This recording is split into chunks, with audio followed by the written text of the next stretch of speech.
Welcome back to Legal Lines. I'm Locke Meredith. Again, pleased to have on the show Betsy Irvine. She has Yowza website design and development. We're talking about creating a website and how you get on the first page of Google.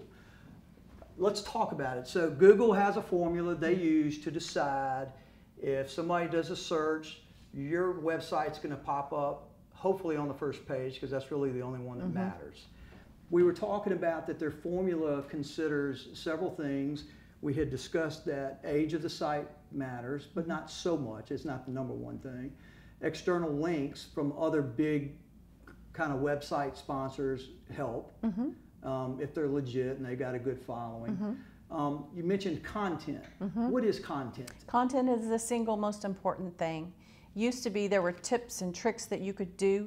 They're really going away. Google's not even really looking at meta tags anymore. That's the code that's behind the scenes. Now they're really looking at the words that are on your page and the placement of them on the page. So if they're higher up in the page, that means they're more relevant. If they're in a bigger font and linked to something, that means they're more relevant. Interesting. All right, when you said linked, so let's say I have a page about an automobile accident, and I'm listing the various kinds of injuries that you may sustain or the issues that are going to arise in the litigation. If I have a word that I've heard it referred to as a keyword, yes. Google does recognize certain words as having great weight. It would have more weight. If you had a page called that and you were linking that word to that page, that's way more valuable than just having that word on your page. Okay, and so you not only having that word in the content on that page, but then having it linked to another page or website that gives you a more in-depth discussion. Because it was important enough for you to create a page all about that. Okay. And if it has the big tags on it, either H1 or H2, which means a big font, then it's worth even more. All right, and so my next question is it more beneficial for a website to have more pages or less pages? More pages. And is it more beneficial for a website to have a bunch of information on one page with a bunch of hyperlinks, or less information? I mean, at some point, are you penalized for having too much info? I remember in the past people telling me that, you know, if you had too much stuff on a page, you got penalized. And I'm just curious, is that component changed now? There is a diluting effect. So if you had 10 keywords that you were targeting, then each of those 10 is not going to be as valuable as if your site was only about that one thing. Got it. Okay, makes sense. All right, so links help you, content help you, and we've talked about the other factors. So let's shift gears, because again, the number one issue you want is to have a website that you can get people to, and then if they actually go to your website, that you convince them either to use you for your services or buy your product or support your position. So let's say you get them to your website, okay, but it's a crappy website, okay?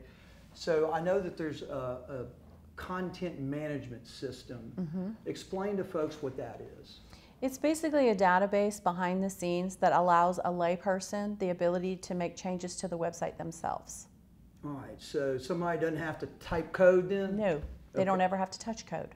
And so, as I understand, there are lots of content management systems that are out there, but that there are mainly 3 that are the most popular, or one primarily? Yes, the WordPress is by far the most popular, and the reason is because it's also the easiest to use. Okay, intuitive, somebody who doesn't know a whole lot about computers knows if you can read and think, you can pretty much figure out how to what?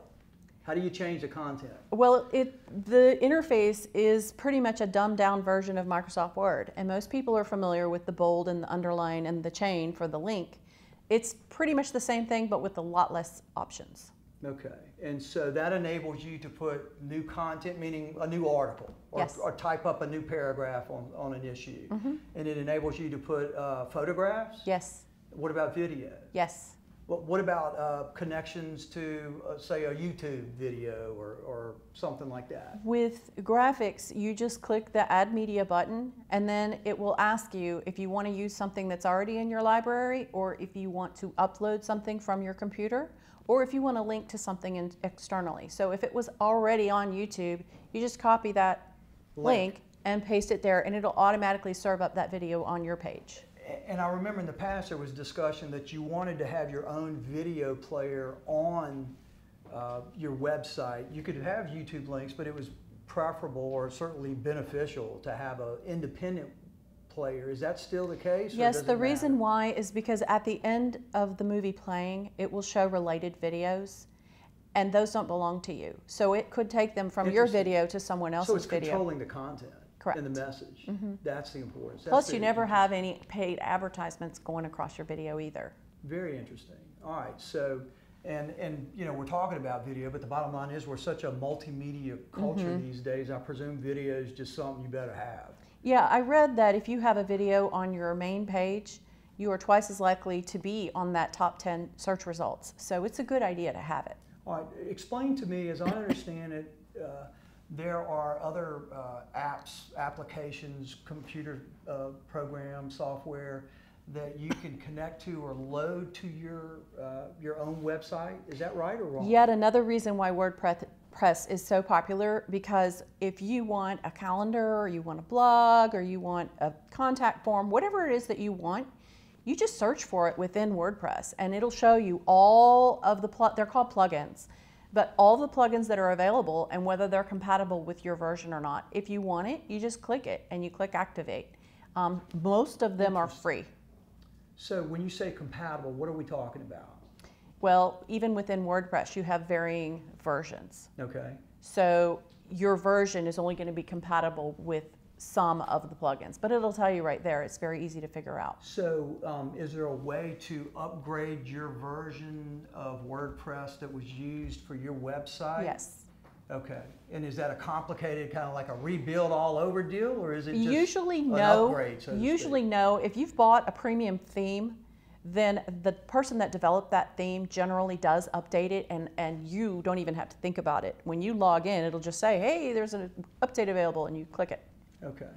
And so obviously the ownership, as I understand it, of the website is a big deal, and all the content and the photographs. Explain that to folks. Why is that important? Well, regarding owning your own website, I have seen customers that come to me in a panic because their old web designer will not give them their website, even though they paid them for it.